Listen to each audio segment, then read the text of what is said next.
Next up, we have Trudi Rondou. She's a senior manager at WorkSafeBC. She has been herding a group of cats, and I tell you, cats, there's a bunch of first responder organizations, associations, employer representatives. Trudy's going to talk about that, but she's been herding them since 2015, and we've been doing some good work. She's going to be talking about that today. So over the past decade, she's primarily focused on young workers, and you've been assigned as a team lead to improve mental health for first responders through WorkSafe. She's been a huge and passionate supporter of the fire service and all first responder organizations. She's been super awesome to work for, great energy, and her leadership in that group, a bunch of strong-minded people and a bunch of opinionated people, and I'm in the room with her as well. And she does a really, really good job at organizing us and keeping us on track. She's very passionate about making a difference in our community and believes by sharing our stories, having the difficult conversations, and working together, we can overcome many of the challenges associated with workplace mental health. And that's what her mantra is, and that's what her mission is, and she's going to talk to you about the BC First Responders Anti-Stigma Campaign and the First Responders Mental Health website. So, Trudy, come on up. Thank you very much. Thank you. I don't know how many of you have a chance to work with Steve on a regular basis. I get to see him monthly. I also get emails at 3 o'clock in the morning from him, but talk about an incredible level of passion and energy and commitment to this. So I think Steve said in there that he was working for me. There's no way that's the case. I work with him, and I'm delighted to do so. So thanks very much for the introduction. I have a stepson who is a professional firefighter, and he's been on the job for about 9 years now. And when I started on this project, he started talking to me about some of the experiences he's had. And he told me about when he started, he had a conversation with one of his peers, somebody who'd been in the office for much longer than he had at that time. And the guy said to him, you know, when you start this job, you have a backpack. And it's an empty backpack. And with every call that you go through, with every traumatic experience, you put a rock in that backpack. And throughout your career, that backpack is going to get heavier and heavier and heavier. And man, you got to watch how heavy that backpack gets. And that was the end of the conversation. So what was he supposed to do with that as a rookie? Right? I'm sure it was well intended. Watch out. You can have all this weight coming, but there was no practical advice, no strategy for making sure that that backpack didn't get too heavy. That was 9 years ago. I think the cultures are changing, but I think we have a long way to go. So what I want to talk to you about is what we're doing to change that.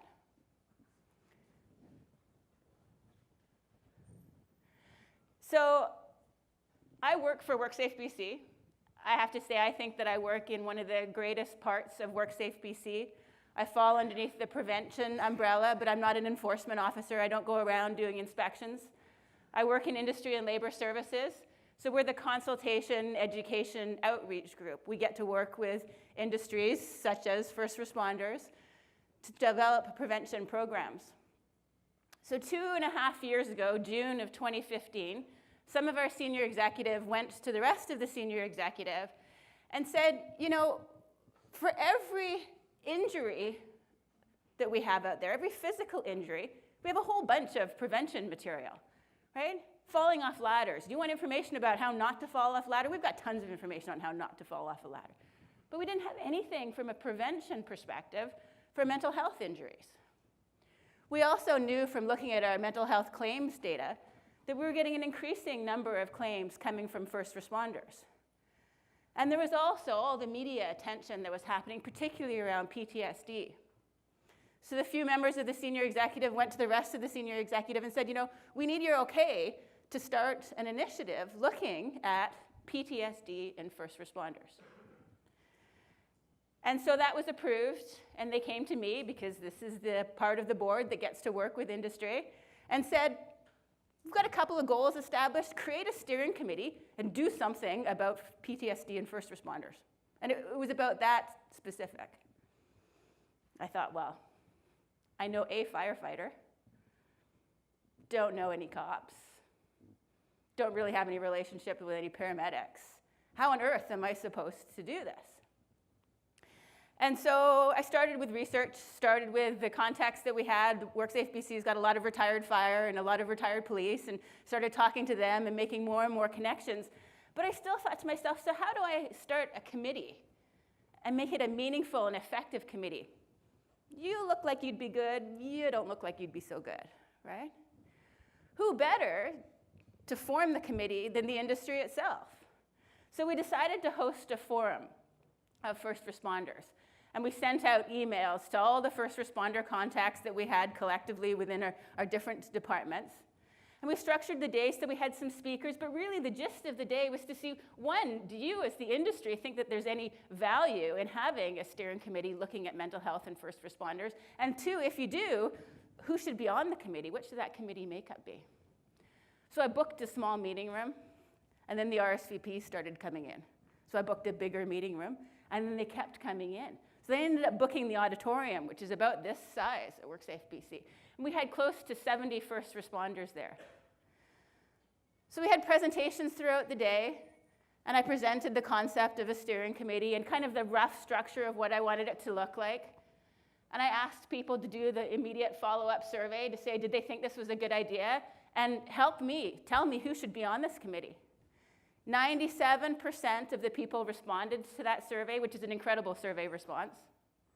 Of that 97%, 95% felt that a committee would be a worthwhile endeavor. And within 3 weeks, I had names from all of the different components of first responders that I had asked for. And they were the right people. And I'm going to talk to you a little bit more about who they were and how we all came together. So that was in October of 2015, and our first meeting was scheduled for December of 2015. So I'm going to make a little bit of a segue here and talk to you about the 2 weeks prior to December 15th. I have a history of depression. I started when my first son was born. It's been challenging. He's 18 now, so throughout the years, there have definitely been periods of time when it's been more or less difficult for me. 2 weeks prior to the steering committee meeting, I remember I had a great Friday night. I was with my husband and my brother-in-law. We went out for dinner, and I was feeling super sociable. I'm usually kind of introverted. And we went shopping. It was getting near Christmas, and so we went shopping afterwards, and I bought a bunch of stuff, and I'm usually kind of fairly conservative when it comes to buying things. I didn't sleep much that night.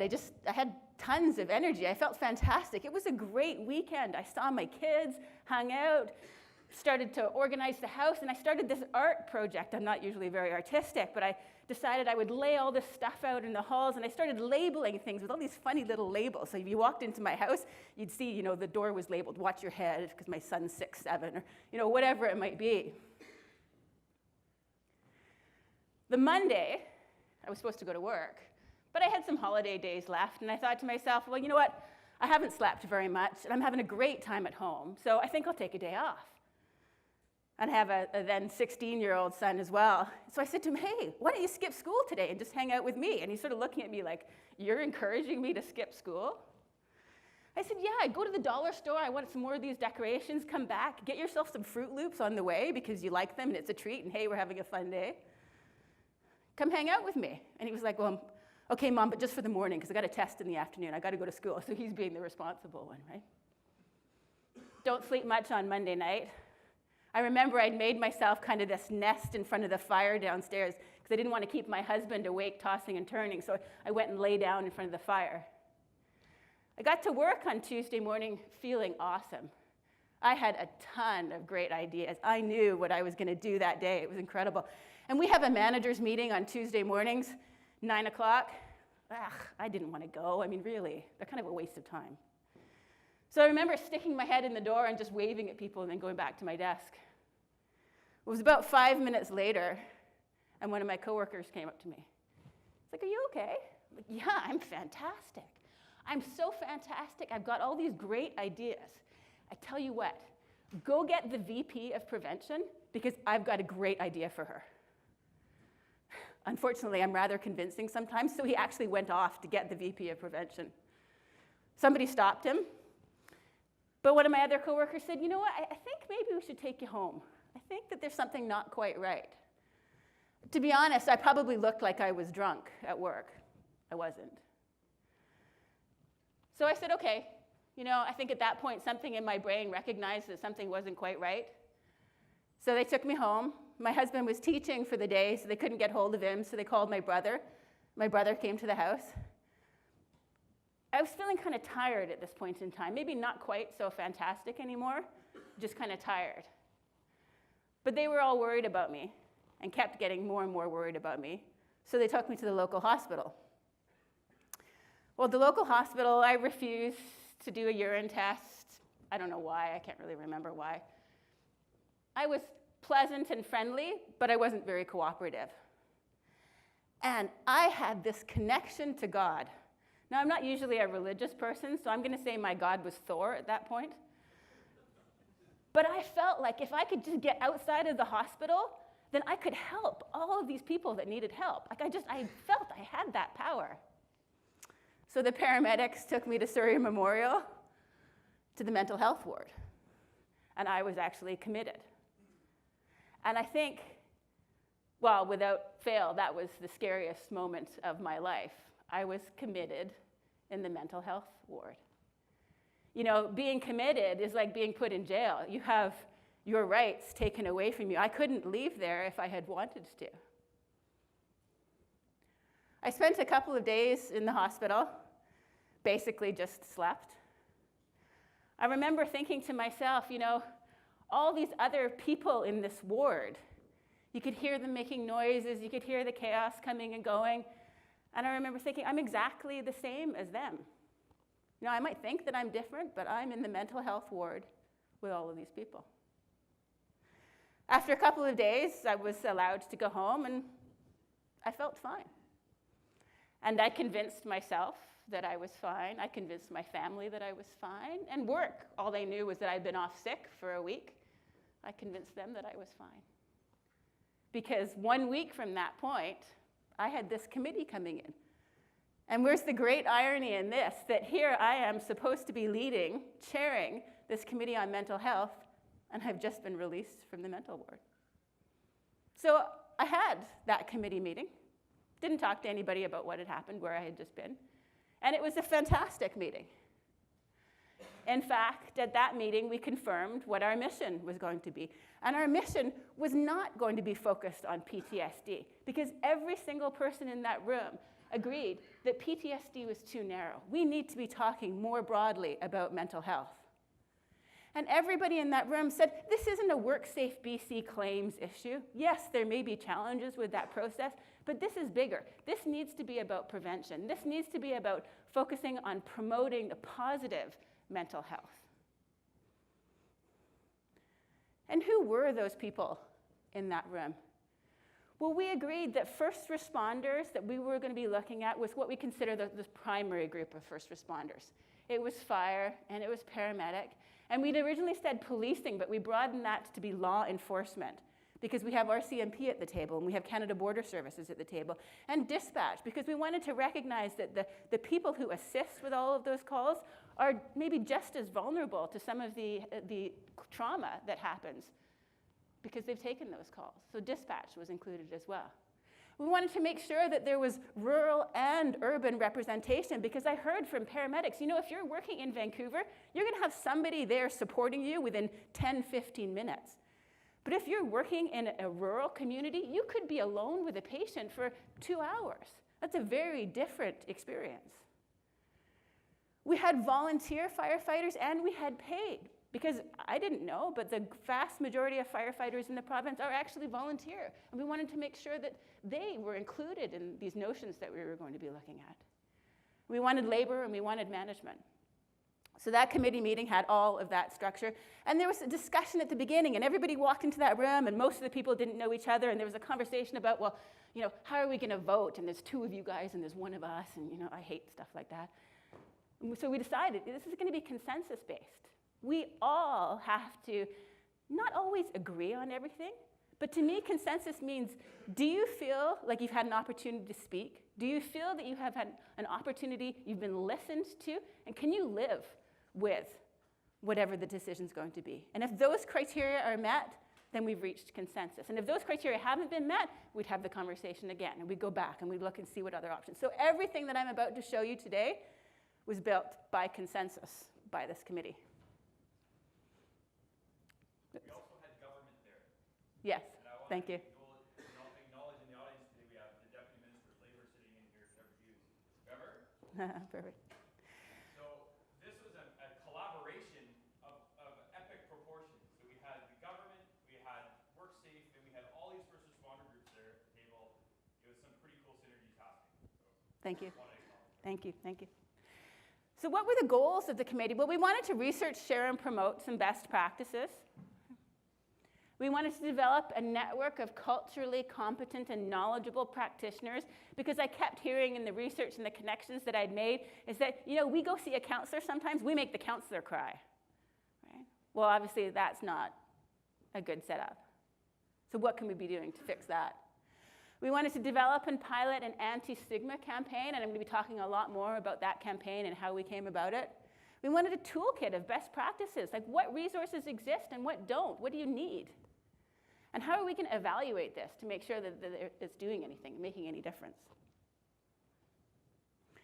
So the market research, there's some research across Canada around first responders and stigma, but we really thought to ourselves, we have an opportunity here, because we're talking about all those different groups, law enforcement, paramedic, and fire, to really collect some research from those groups and be BC specific. But when you're starting to do research, you have to figure to yourself, well, what questions do I want to ask? What answers am I looking for? And so this is what we come up with. We wanted to understand the attitudes and perceptions towards mental health and first responders. Like, what existed right now? What were people thinking?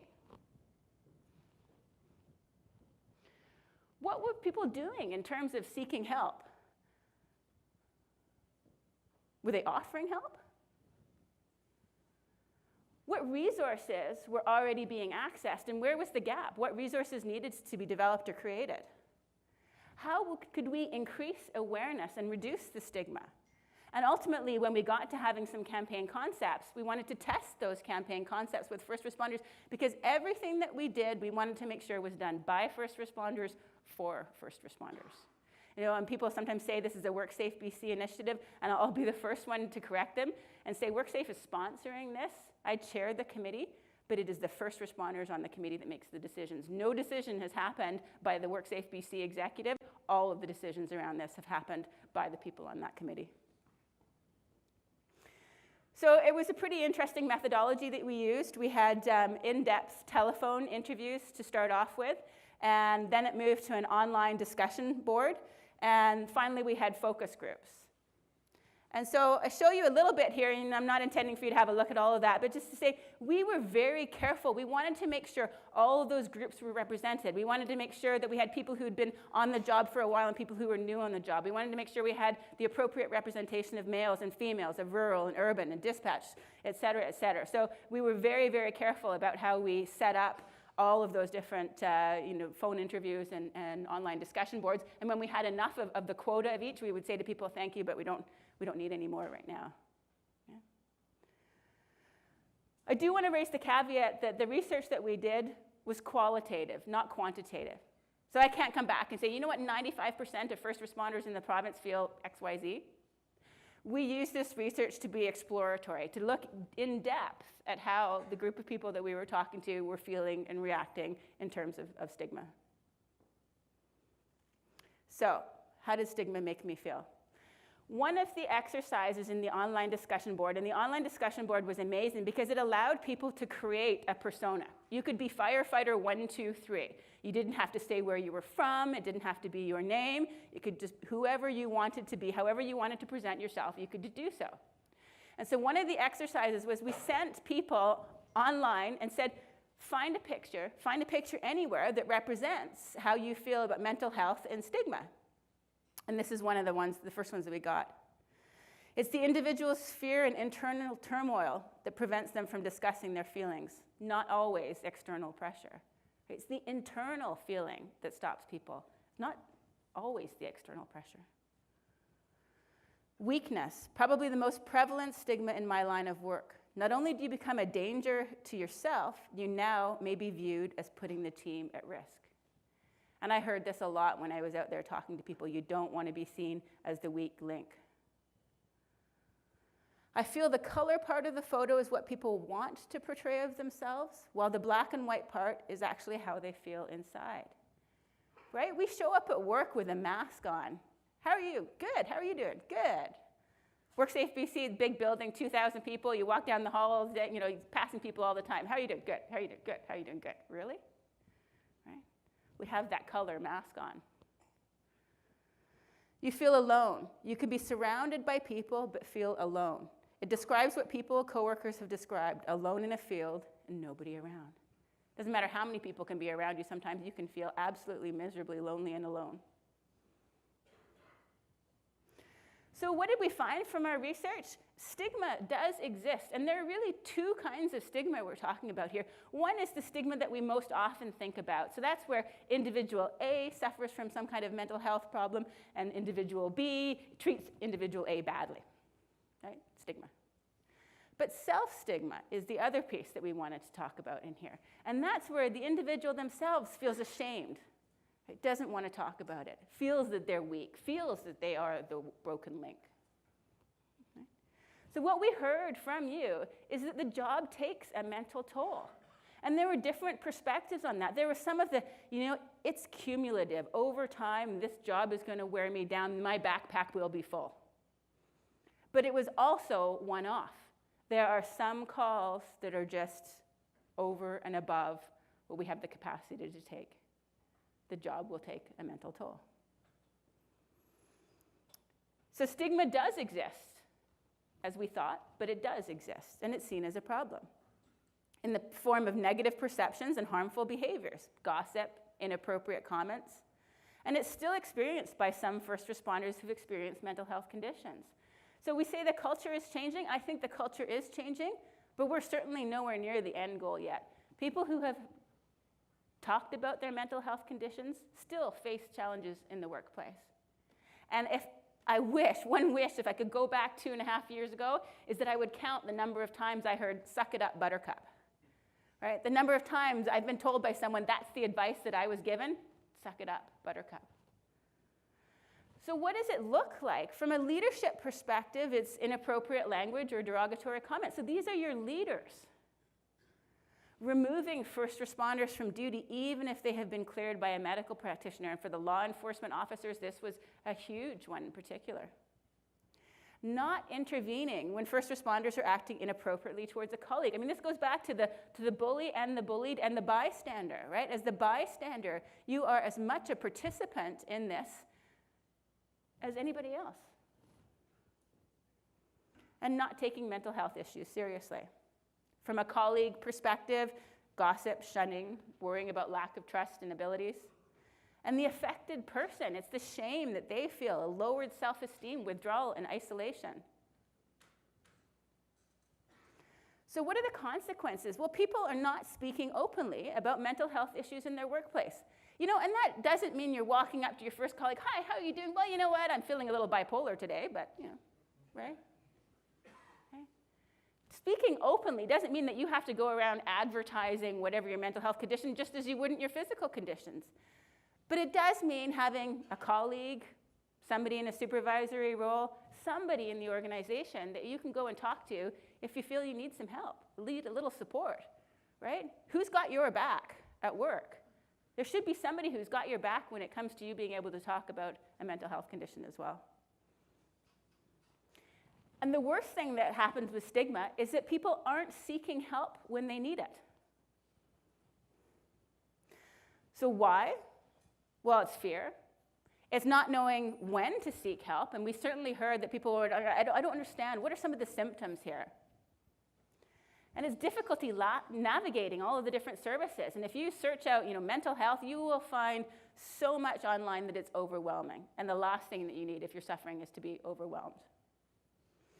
So respondents to the surveys felt that open and honest communication would help increase awareness and reduce stigma. But most people didn't know how to have the conversations. And they spoke for a need for culture change. So again, all of this was collected from you. Some of the quotes we heard: they have seen or been part of something that contradicts their feelings of how the world should be. I feel like most of the issues that come about are a result of something happening that we feel shouldn't. For example, the bad guy shouldn't win, the drunk driver shouldn't be the one to live while the innocent person is killed, etc. When we observe these things happening, it upsets us because it's a harsh dose of reality that our world isn't as great or just as we think it should be. Don't forget, this is an issue of changing the culture around talking about emotions. We already know that there are services here.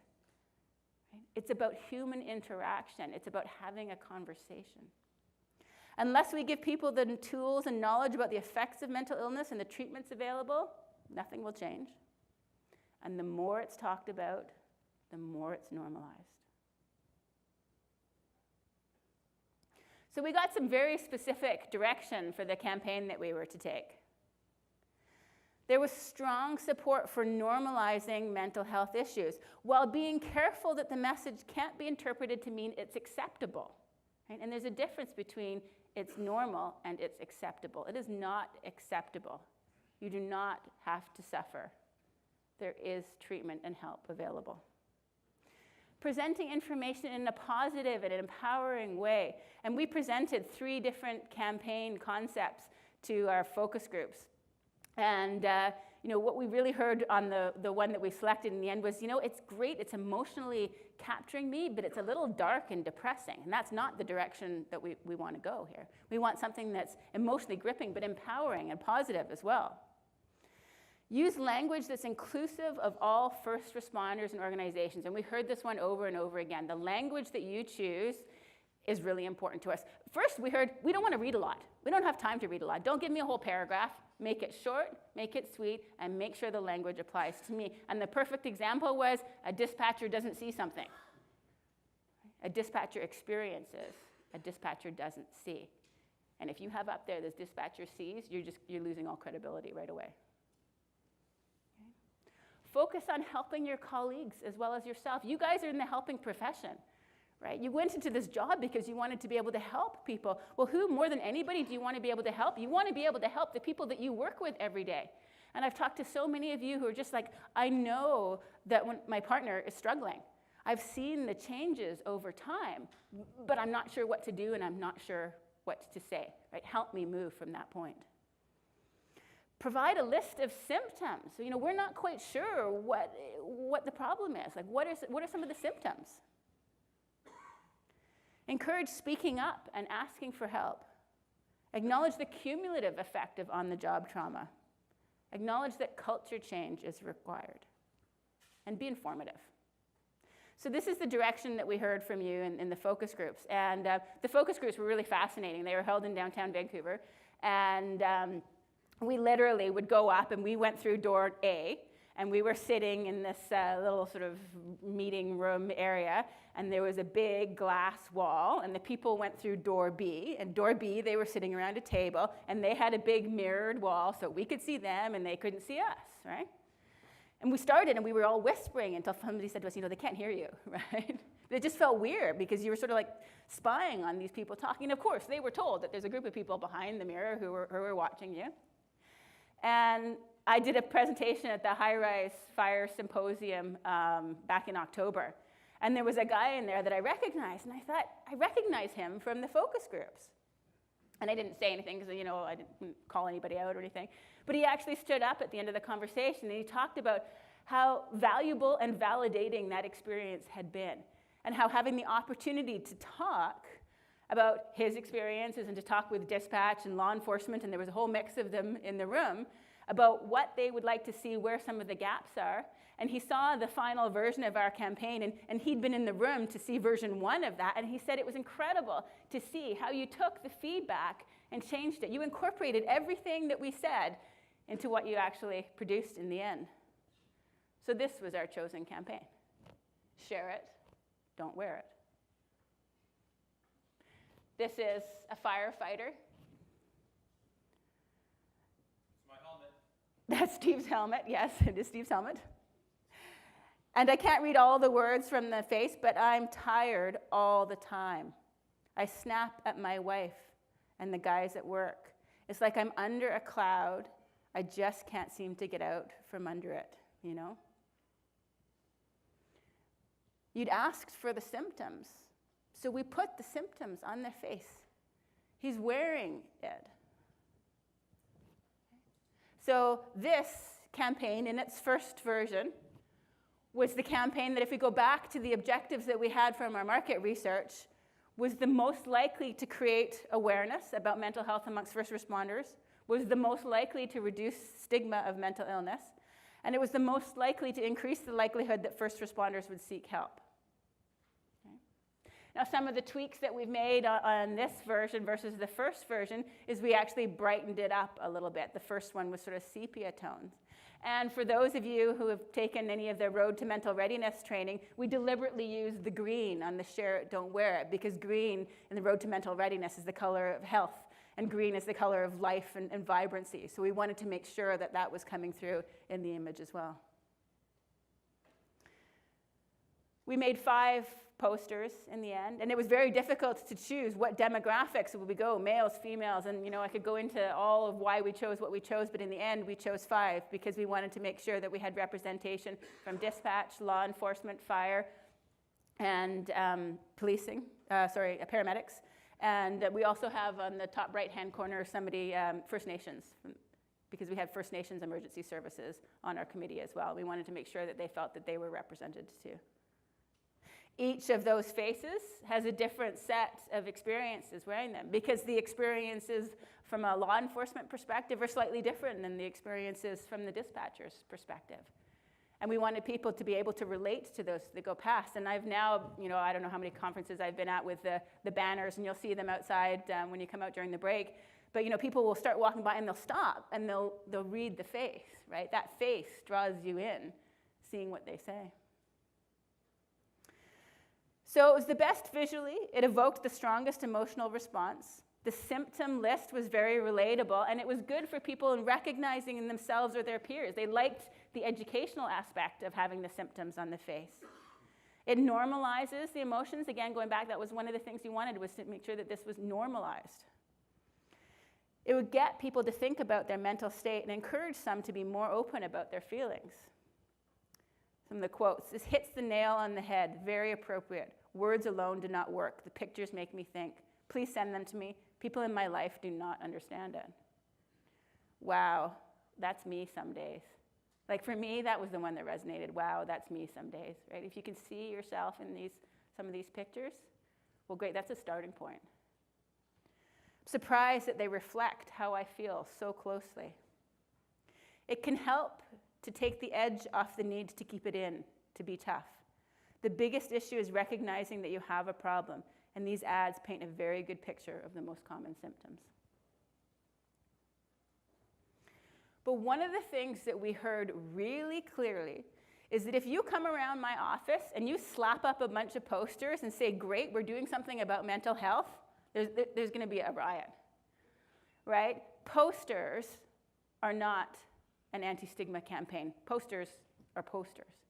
And so we heard that people wanted action.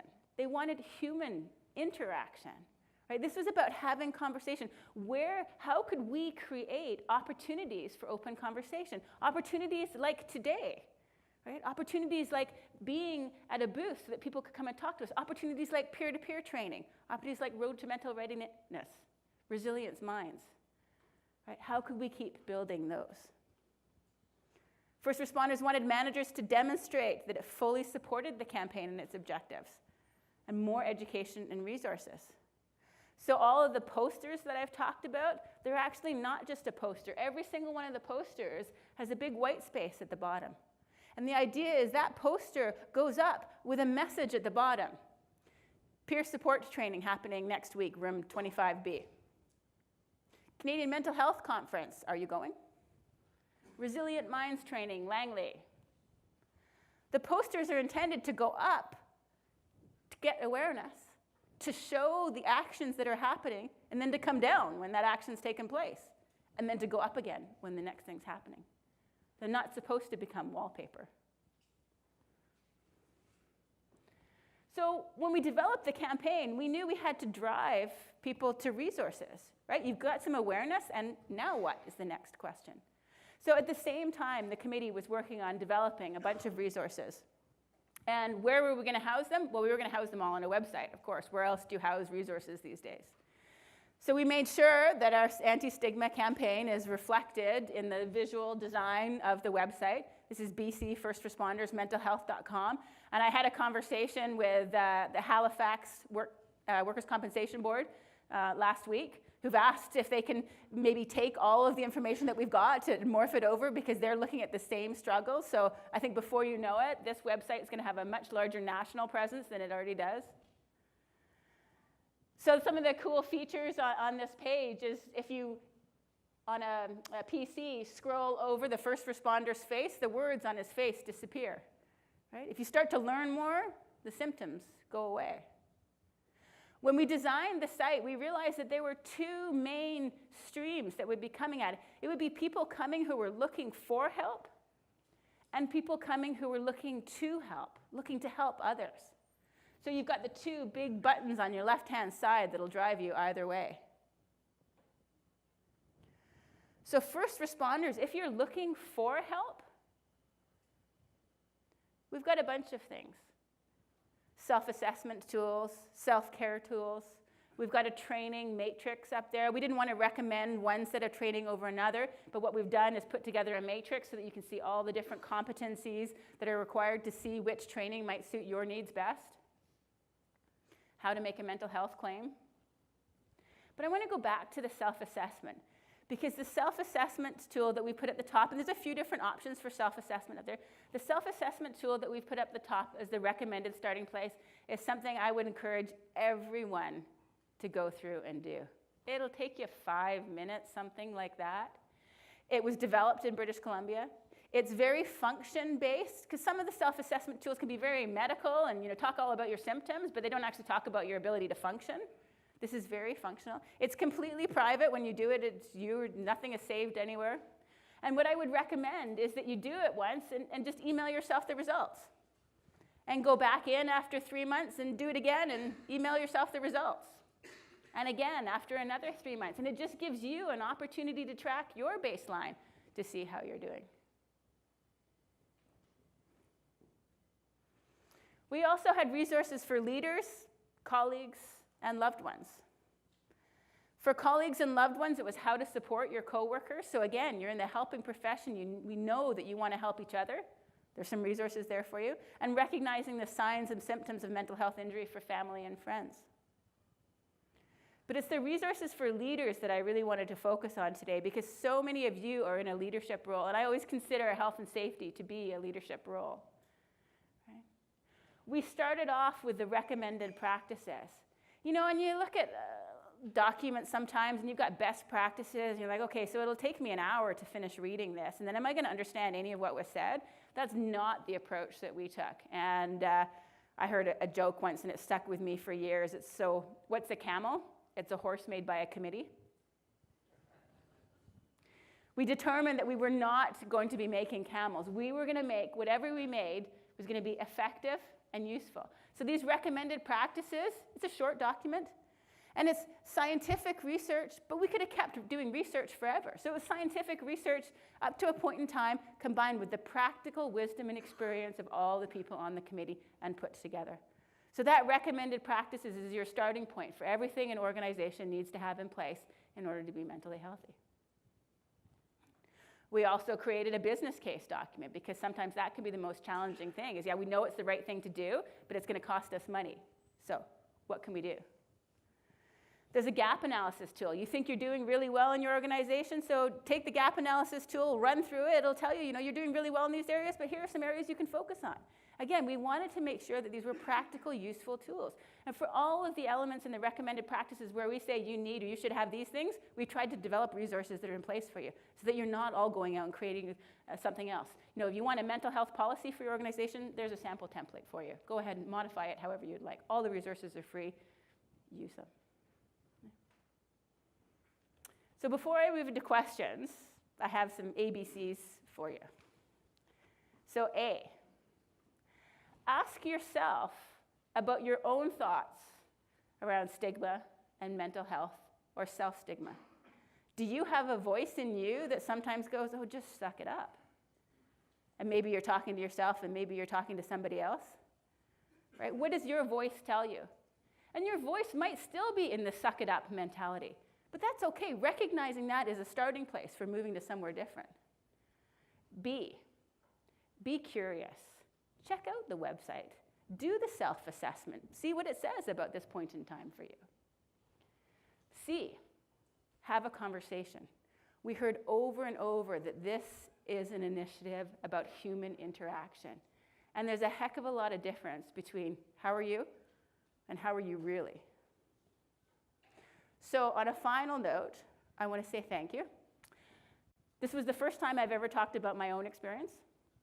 It's been an interesting 2 years for me with some ups and downs. Fortunately, no other manic episode. But I think for me, from a mental health perspective, this will be a lifelong challenge, right? And I have to look at, I meditate now, I practice mindfulness, do breathing, watch my exercise, watch my diet. It's a lesson, and I'll have to manage for the rest of my life. But thank you for letting me share it. Appreciate it.